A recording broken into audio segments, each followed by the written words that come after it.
જય શ્રી કૃષ્ણ મિત્રો, સ્વાગત છે મારા નવા બ્લોગમાં। તો પતિદેવ આવી ગયા છે મને લેવા માટે।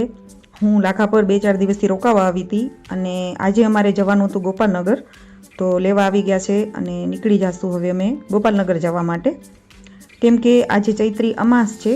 તો હર વખતે ચૈત્રી અમાસના અમે પિતૃઓ માટે ફેમિલીનું અને જેટલા પણ ગામમાં બાવા બ્રાહ્મણ છે એમનું જમવાનું રાખતા હોઈએ છીએ। તો આજે એ જ રાખેલું છે, એટલા માટે અમે ગોપાલનગર જઈએ છીએ। તો બસ જુઓ, આવી ગયા છીએ અમે ગોપાલનગર। અને જ્યારે પણ અમે ગોપાલનગર આવી તો બને ત્યાં સુધી પહેલાં અમે અમારા કુળદેવી મા ચામુંડાના મંદિરે જ જતા હોઈએ છીએ, કેમ કે હરરોજ તો અમારાથી અવાતું નથી। તો જ્યાં સુધી બને ત્યાં સુધી પહેલાં અમે એમના દર્શન કરીએ છીએ। તો આ છે અમારા કુળદેવી મા ચામુંડાનું મંદિર। તો પહેલાં એમના આશીર્વાદ લીધા અને પછી હવે અમે પહોંચી જશું અમારા કાકાજીના ઘરે, કેમ કે આ વખતે કાકાજીના ઘરે જમવાનું રાખેલું છે। તો બસ ચાલો ત્યાં પહોંચી જઈએ। અને જો અમે પહોંચ્યા ત્યારે બધા જ અમારા ફેમિલીના બધા જ મેમ્બર્સ પણ ત્યાં આવી ગયા હતા। અને હર વખતની જેમ આ વખતે પણ ટપરના મહારાજને અમે જમવાનું બનાવવાનો ઓર્ડર કાલે જ આપી દીધું છે। હર વખતે અમે બનાવી લઈએ છીએ। તો બસ આવી ગયો છે અમારો જમવાનું। અને પહેલાં અમે બધા જ બેસી અને ચેકઆઉટ કરી લીધું કે બધું બરાબર આવી ગયું છે કે નહીં। અને છાશ બનાવવાની હતી એ પણ કરી લીધી। અને જો આ બેની મસ્તી તો પાછી ચાલુ જ હોય અમારી, તો આ પાછા ચાલુ થઈ ગયા। અને બીજી બાજુ જેમના ઘરે નોતરો દીધેલો હતો એ પણ જમવા આવવા લાગ્યા। તો એમને એક બાજુ પીરસતા આવ્યા અને પહેલાં જમાડતા આવ્યા અને પછી બીજી બાજુ બધા અમે ફેમિલીના જમશું।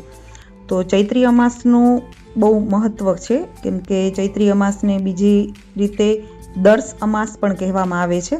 અને આ દિવસે કરવામાં આવતું દાન અને પુણ્ય મુખ્યત્વે પિતૃઓ માટે હોય છે। તો આનો મહિમા ખાસ કરીને પિતૃઓ માટે જ બતાવ્યું છે। તો અમે હર વખતે પિતૃઓ માટે જ આ કરતા હોઈએ છીએ। તો બધા જ બાવા બ્રાહ્મણો જમી ગયા, એના પછી અમે ફેમિલીના બધા વારાફરથી જમવા બેઠા। તો એક બાજુ બધા જેન્ટ્સ અને બીજી બાજુ અમારી સાસુ અને જમવા બેસાડ્યા। અને એ લોકો બધા જ ફેમિલીના જમી લીધા પછી છેલ્લે હર વખતની જેમ અમે દેરાણી જેઠાણીઓ પણ હવે જમવા બેસી ગયા।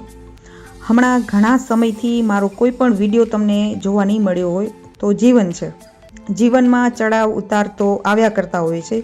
તો કંઈક બસ એવા જ ચડાવ ઉતારના કારણે હમણાં થોડા ટાઈમથી કોઈ પણ વિડીયો અપલોડ કરી શકી નથી। તો આજે પણ વિડીયોઝ અપલોડ કરવાના રહી ગયા હતા, એ હમણાં હું વારાફરતી એક નહીં ને એક પછી બધા જ વિડીયો અપલોડ કરતી રહીશ। તો જે રીતે તમે પહેલાં મને સપોર્ટ કર્યો એ જ રીતે પ્લીઝ મારા વિડીયોને લાઇક, શેર અને મારા ચેનલને સબસ્ક્રાઈબ કરજો। તો બસ હવે અમે બધા દેરાણી જેઠાણીઓ પણ જમી લીધા અને પછી અમે લાગી ગયા પાછા અમારા કામે।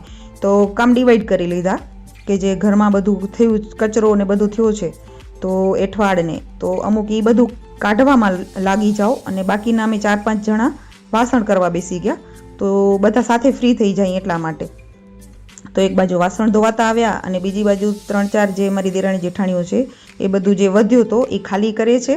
તો કાકાને ગાયો છે તો પછી એને આપી દેવાનો વિચાર હતો અને થોડું ઘણું જે હતો એ વાડીએ ભાગ્યા છે એને પહોંચાડી દેવાનું હતું। તો એક બાજુ એ લોકો બધા વાસણો મોટા મોટા ખાલી કરતા આવ્યા અને બીજી બાજુ અમે એઠવાડ કાઢતા આવ્યા અને આવી રીતે કંઈક બધા જ કામ પતાવ્યા।